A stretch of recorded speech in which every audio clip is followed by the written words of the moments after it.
morning, everyone. Today, I would like to talk about one of the most influential Japanese writers of the 20th century, Osamu Dazai, pseudonym of Shuji Tsushima. Born on June 19, 1909 in Kanaji, Aomori Prefecture, he came from a wealthy family of landowners. His personal life was marked by numerous problems that deeply influenced his work. He tragically died on June 13, 1948, at the age of 39 in apparent suicide alongside his lover Tomi Yamazaki. Despite his short life, Dazai left an indelible mark on Japanese and international literature. Today, we will focus on his most famous work, Ningen Shikkaku, or No Longer Human. Written shortly before his death, this novel is almost a personal testament. Dazai retraces the stages of his life, narrating his raw reality and the feeling of always being distant from the common label of human being. The challenge faced during this thesis was to analyze and understand the elements lost or altered during translation from Japanese to other languages. To be able to carry out an accurate work, translation often relies on puns. Dirk Lebastita has analyzed this topic by identifying 8 different techniques to overcome the presumed untransferability of puns. They can be outlined as follows.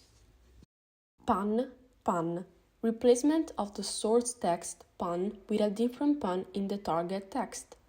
Pun, non-pun. The pun is translated into a phrase that does not contain wordplay. Pun, rhetorical device. The pun is replaced by a rhetorical device that relies on wordplay. Pun 0. The part of the text that contains the pun is eliminated. Pun st, pun tt. Literal translation of the pun. Non-pun, pun. Introduction of a pun at a point in the target text that did not contain wordplay in the source text. 0 pun. Introduction of an unmotivated pun in the target text. The theoretical framework just presented is fundamental for delving into the work under analysis. Discussion was addressed following a general flow to consciously delve into specifics.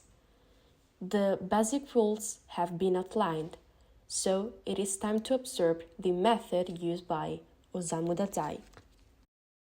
Sawara no kami ni tatarinashi. Let sleeping dogs lie. This Japanese proverb conveys the idea that if you do not disturb God or deities, you will not suffer punishment.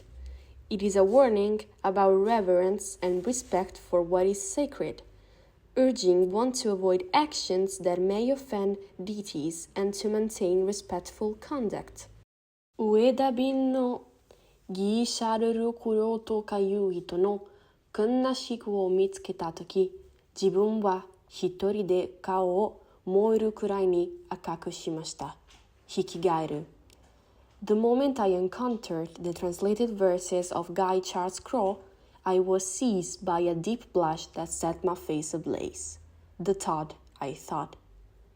The extract discusses the complexity of translation and editorial choices.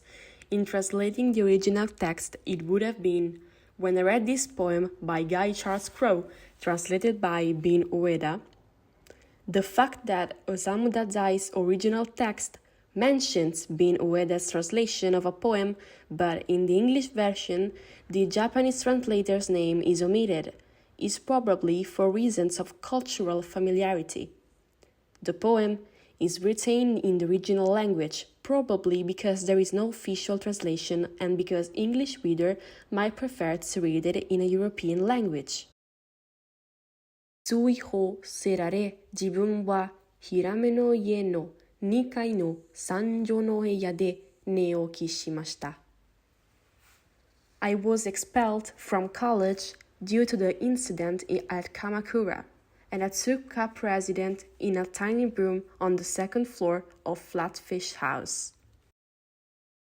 Decision to translate hirame as flatfish was made to preserve the irony and humorous tone of the nickname associated with the character with unpleasant physical characteristics. Although halibut fish is not particularly well known in English culture, keeping the flatfish reference helps preserve the essence of the original pun. However, in Panomission, the cultural reference to Japanese architecture is completely nullified, because it was literally translated as "I took up residence in a tiny room on the second floor of Flatfish House."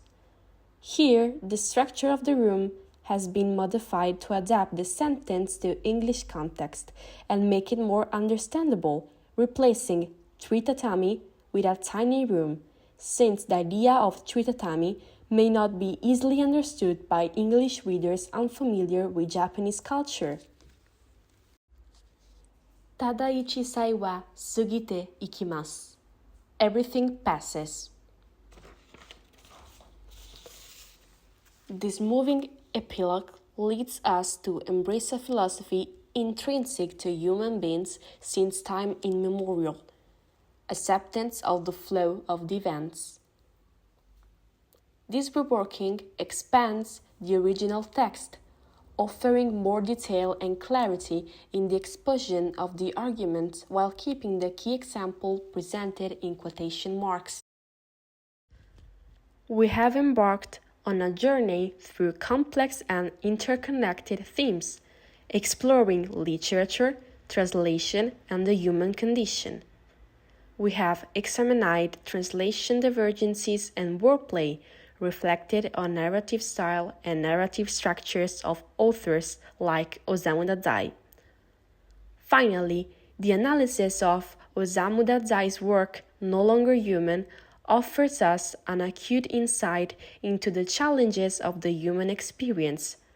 His ability to touch on universal themes and offer a unique perspective on the human condition makes this work of significant importance even today. Thank you for your attention.